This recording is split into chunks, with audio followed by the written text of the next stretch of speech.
దేశవ్యాప్తంగా బీజేపీ అనుసరిస్తున్న విధానాలకు ఆకర్షితులై తెలంగాణలో పార్టీలో చేరికలు పెరుగుతున్నాయని రాష్ట్ర బీజేపీ అధ్యక్షుడు రామచంద్రరావు అన్నారు. రంగారెడ్డి జిల్లా ఉప్పర్పల్లిలో నిర్వహించిన పార్టీ ఆవిర్భావ వేడుకల్లో పాల్గొన్న ఆయన పార్టీ జెండాను ఆవిష్కరించారు. అనంతరం కాంగ్రెస్ పార్టీ నుంచి వచ్చిన పలువురికి కండువా కప్పి బీజేపీలోకి ఆహ్వానించారు. తెలంగాణలో 6 గ్యారంటీలను అమలు చేయడం చేతకాని కాంగ్రెస్ పార్టీ కేరళలో మాత్రం కొత్త హామీలు ఇస్తోందని రామచంద్రరావు ఎద్దేవా చేశారు. రాష్ట్రంలో కాంగ్రెస్ ప్రభుత్వం ప్రజలను మోసం చేస్తోందని ఆరోపించారు. రాబోయే హైదరాబాద్ 3 కార్పొరేషన్ ఎన్నికల్లో బీజేపీ విజయం సాధిస్తుందని, రాష్ట్రంలో డబుల్ ఇంజన్ సర్కారు ఏర్పాటవుతుందని ధీమా వ్యక్తం చేశారు.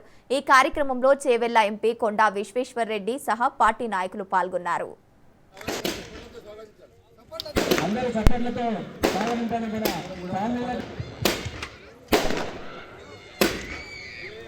నాగేందర్, లక్ష్మణ్, రాము, సాయి కుమార్, విజయ్, చంద్రకాంత్,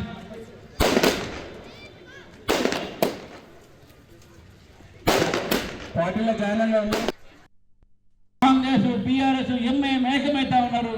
ఉత్తర తెలంగాణలో భారతీయ జనతా పార్టీ బలం పెరుగుతా ఉంది. అందుకనే నిన్న మనకు జరిగినటువంటి ఖానాపూర్ మున్సిపల్ ఎన్నికల్లో భారతీయ జనతా పార్టీ చైర్మన్ గెలిచిన విషయాన్ని కూడా మనం అనేక ప్రాంతాల్లో భారతీయ జనతా పార్టీకి ఆదరణ పెరుగుతూ ఉన్నది. తెలంగాణ యువకులు, సినీ నటులు, మేధావులు ఈరోజు భారతీయ జనతా పార్టీలో చేరుతా ఉన్నారు. ఈరోజు చాలా సంతోషం. యువకులు ఇక్కడ బీజేపీలో చేరుతా ఉన్నారు.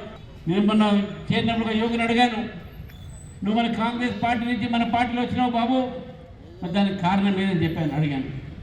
ఆయన ఒకటే మాట అన్నాడు, సార్ కాంగ్రెస్ పార్టీ నాయకులు, పెద్ద పెద్ద నాయకులు ఈరోజు మాట్లాడితే వీళ్ళు భారతదేశంలో ఉండి పాకిస్తాన్కు జైగొట్టేటటువంటి మాటలు మాట్లాడుతూ ఉన్నారు సార్. వీళ్ళు భారతదేశం మీద వీళ్ళకు ప్రేమ లేదు. మనం ఆపరేషన్ సింధూర్ చేసి పాకిస్తాన్లో ఉన్నటువంటి ఒక ఉగ్రవాద స్థావరాన్ని మనం కూడగొడితే, ధ్వంసం చేస్తే దానికి కూడా ప్రమాణం అడుగుతున్నటువంటి ఒక కాంగ్రెస్ నాయకులు సార్ వీళ్ళని చెప్పారు. Congress, BRS, MIM ఏకమైతా